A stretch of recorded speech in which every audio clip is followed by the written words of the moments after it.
Halo pemirsa, senang sekali saya Putri Najwa dapat kembali menjumpai Anda dalam Unhas Daily. Dalam beberapa menit ke depan kami akan menyajikan berita-berita terpercaya hanya untuk Anda. Kleptomania, dorongan untuk mencuri yang dilakukan oleh anak-anak atau dewasa muda menjadi keresahan masyarakat. Apakah penyebab kleptomania berawal dari pola asuh orang tua? Kleptomania, gangguan psikologis seseorang yang sulit untuk menahan dorongan untuk mencuri. Gangguan mental dengan suka mencuri sekalipun barang itu tidak dibutuhkan. Faktor penyebab kleptomania berpotensi seperti struktur sosial dan ketimpangan ekonomi, lingkungan keluarga atau lingkungan sosial, dan interaksi teman sebaya. Salah satu penyebab kleptomania dapat berawal dari pola asuh orang tua yang diberikan kepada anaknya.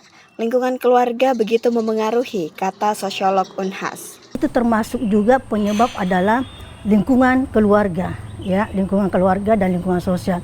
Lingkungan keluarga yang dimaksud di sini bahwa dinamika keluarga yang secara disfungsional itu ada salah satu yang tidak terpenuhi di situ. Artinya apa?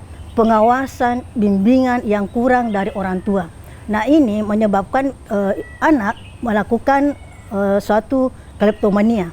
Nah, dengan demikian keluarga yang mengalami konflik sosial atau konflik dalam keluarga itu juga berpotensi mengalami anak atau anggota keluarga kleptomania karena ada tekanan yang begitu kuat dan tidak misalnya didengarkan sehingga ada pelampiasan untuk mencari perhatian di luar. Dengan malu tadi itu adalah pencurian, mencuri.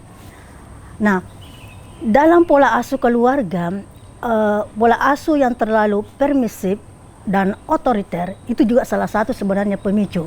Karena pola asuh yang permisif artinya banyak kelonggaran yang diberikan kepada anak tanpa ada batasan yang jelas apa yang harus dilakukan dan tidak pantas untuk dilakukan.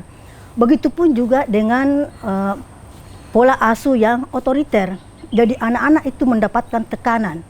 Tidak ada komunikasi yang begitu intens dengan keluarga, akhirnya anak-anak pun juga karena tekanan itu melakukan juga pencarian dengan melakukan hal-hal mencuri sehingga menimbulkan suatu perhatian bagi dirinya. Itu kebutuhan itu. Pola asuh yang demokratis dari orang tua dapat menjadi solusi untuk meminimalisir gejala dan juga potensi kleptomania sejak dini kepada anak dari orang tua, lingkungan terdekatnya. Yang terpenting di sini adalah pola asuh yang demokratis yang harus diberikan kepada anak. Jadi mendengarkan anak apa keluh kesahnya. Sehingga dia merasa bahwa ini loh ada perhatian dari keluarga saya. Jadi tidak ada lagi perhatian yang difokuskan kecuali kepada keluarga. Nah, kleptomania ini sebenarnya tidak berdiri sendiri. Jadi ada beberapa hal yang menyebabkan individu mengalami kleptomania. Di antaranya adalah kombinasi antara faktor biologis, kemudian faktor genetik, psikologis dan lingkungan sosial. Olehnya itu sangat penting untuk mengkaji secara komprehensif dan kolaboratif semua elemen-elemen yang ada di masyarakat, baik keluarga, masyarakat, lingkungan sosial, juga lembaga-lembaga pendidikan harus berkontribusi aktif untuk mencegah secara dini tentang kleptomania ini, supaya kita mampu secara dini meminimalisir gejala-gejala atau potensi kleptomania kepada keluarga kita, juga masyarakat yang lebih luas. Kleptomania sebenarnya tidak berdiri sendiri, kombinasi antara faktor genetik, psikologis, dan lingkungan sosial. Aminah Rahma Ahmad, Andi Muhammad Syafrizal, Unhas TV. Bau mulut atau halitosis seringkali disebabkan oleh berbagai faktor baik lokal maupun sistemik. Kebersihan rongga mulut yang buruk, konsumsi makanan tertentu, dan penyakit seperti diabetes dapat berkontribusi pada masalah ini.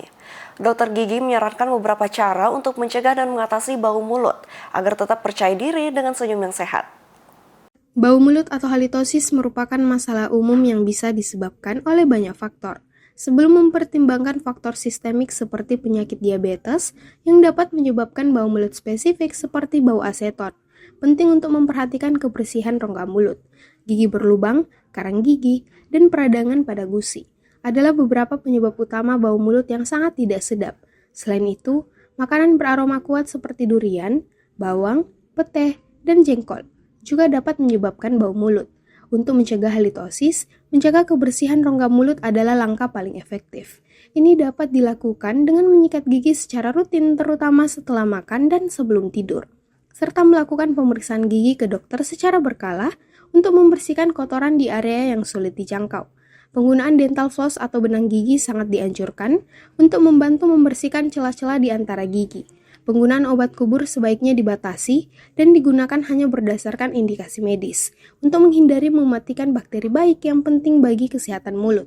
Fungsi air liur atau saliva juga sangat penting dalam menjaga kebersihan dan kesehatan rongga mulut. Air liur membantu melembabkan mulut, memecah makanan, dan membersihkan mikroorganisme secara mekanis. Namun, produksi air liur berkurang saat tidur, yang menjelaskan mengapa bau mulut cenderung lebih buruk di pagi hari. Untuk mengurangi bau mulut, disarankan untuk menggunakan permen karet atau rasa mint, serta menghindari yang tinggi gula. Bagi yang memiliki kondisi kesehatan tertentu seperti diabetes, pengendalian penyakit ini dapat membantu mengurangi bau mulut. Bau mulut atau yang kami sebut sebagai halitosis bisa disebabkan oleh systemic background atau penyakit-penyakit sistemik atau kondisi umum dari individu tersebut.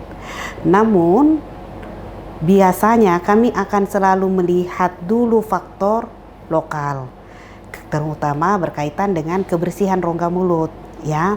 Jadi gigi yang berlubang akan menyebabkan bau yang amat sangat, terus karang gigi, ya. Inflamasi atau peradangan pada gusi juga akan menyebabkan bau mulut. Tentu masalah yang lain adalah makanan. Sehabis makan durian, makan bawang yang banyak, kemudian makanan-makanan lain, pete, jengkol, itu juga akan menyebabkan bau. Jadi sebenarnya banyak sekali faktor. Nah, seperti yang tadi saya katakan, faktor penyakit umum juga akan sangat mempengaruhi. Mereka yang punya diabetes biasanya akan menyebabkan bau yang spesifik. Misalnya kami sebut sebagai bau aseton. Jadi memang ada beberapa penyakit yang kami sudah dilaporkan banyak berkaitan menyebabkan bau pada mulut pasien. Bau mulut yang tidak biasa bisa menjadi peringatan untuk memeriksa kesehatan mulut atau kondisi kesehatan umum Anda.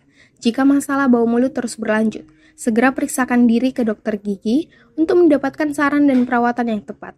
Menjaga kebersihan rongga mulut yang baik akan memberikan senyum yang cerah dan meningkatkan rasa percaya diri. Feni Septiani Samuel, Unhas TV. Pemirsa, berita tadi sekaligus menutup perjumpaan kita pada hari ini. Jangan lupa untuk terus saksikan Unhas Daily hanya di Unhas TV. Saya Niputin Najwa, wakil Ekor yang bertugas pamit undur diri dan sampai jumpa.